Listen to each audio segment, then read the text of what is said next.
Assalamualaikum warahmatullahi wabarakatuh. Perkenalkan, nama saya Nengdiana Kumalasari SPD.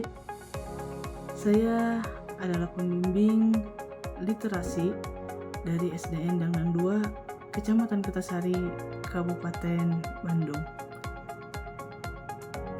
Program dari literasi di bulan Oktober ini atau tantangan literasi di bulan Oktober, kami mempunyai sebuah program yang bertajuk meningkatkan budaya literasi melalui program Aksara. Aksara adalah akronim dari Aksi Siswa Akrab Membaca dan Berkarya. Aksara ini juga merupakan gerakan meningkatkan ketertarikan dan juga minat dan peduli peserta didik terhadap literasi. Kegiatan ini disusun dengan mengedepankan kebutuhan peserta didik dan juga dibentuk dari mulai tingkat kelas sampai dengan tingkat sekolah.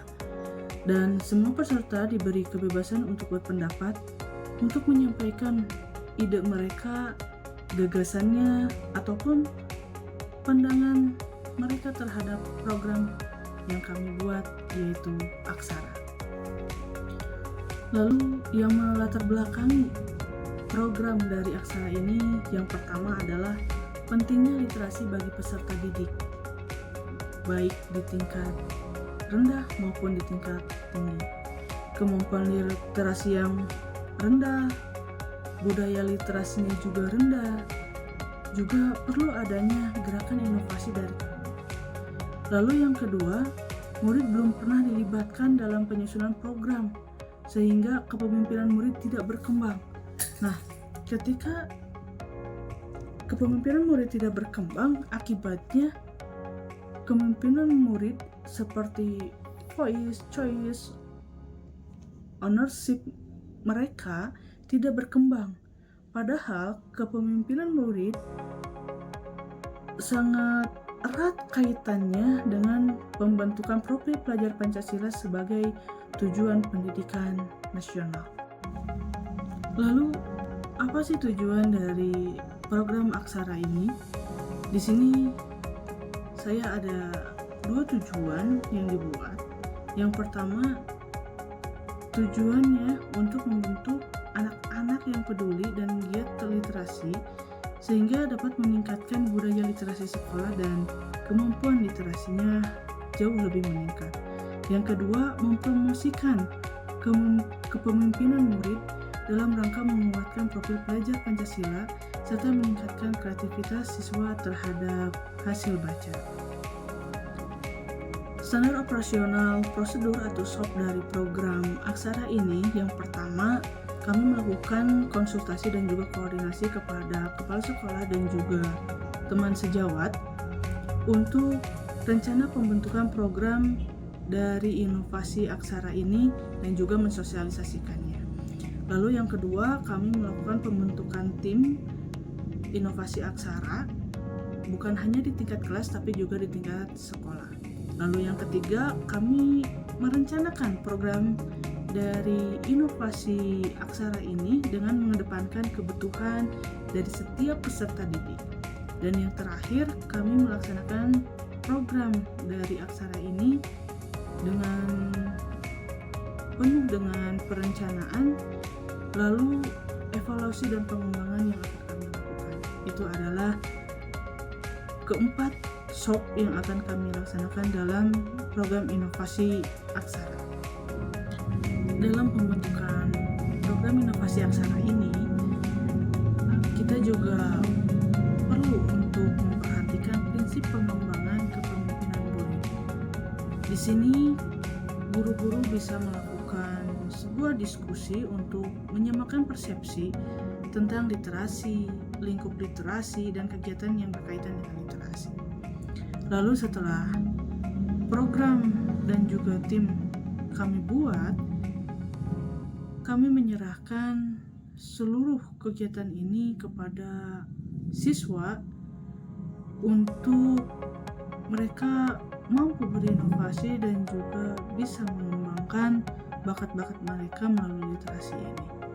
Mereka bebas berpendapat ataupun memberikan saran tentang program-program inovasi yang kami buat ini.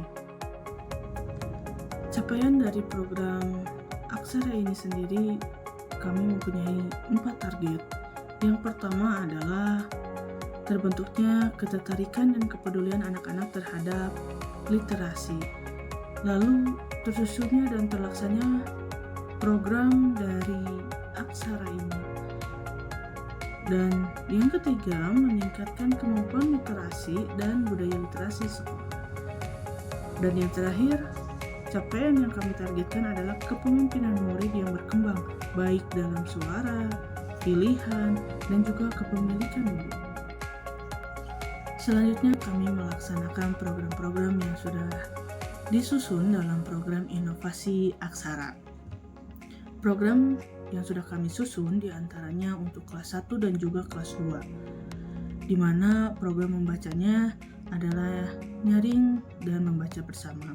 Di sini guru sebagai model dalam membaca, yang artinya seluruh siswa kelas 1 dan juga kelas 2 didorong untuk dapat mendengarkan, menyimak, dan juga memaknai cerita yang disampaikan oleh guru kelasnya masing-masing. Dan juga nanti siswa dapat menyampaikan isi cerita dengan bahasa mereka sendiri. Sedangkan untuk kelas 3, 4, 5, dan juga 6, di sini yang menjadi modelnya adalah siswa itu sendiri. Di mana setelah mereka melakukan membaca bersama, nanti mereka bisa menyampaikan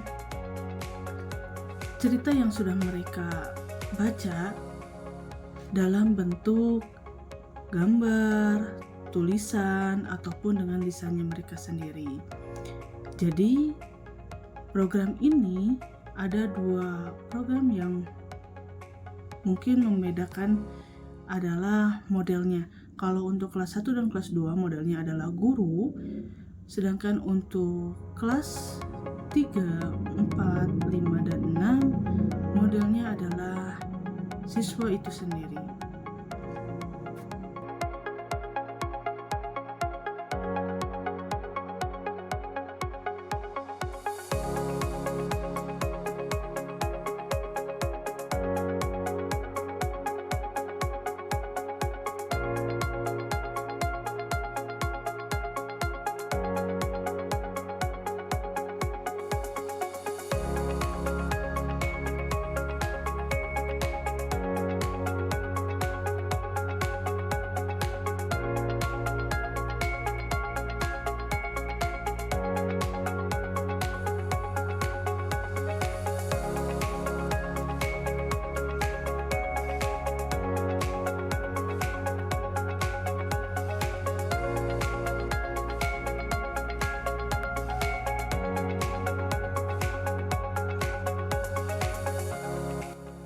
Terima kasih sudah menyimak video ini. Mudah-mudahan bermanfaat dan juga bisa menjadi motivasi untuk yang lainnya agar tetap mengembangkan budaya literasi. Salam sehat, salam pendidikan, dan salam literasi. Assalamualaikum warahmatullahi wabarakatuh.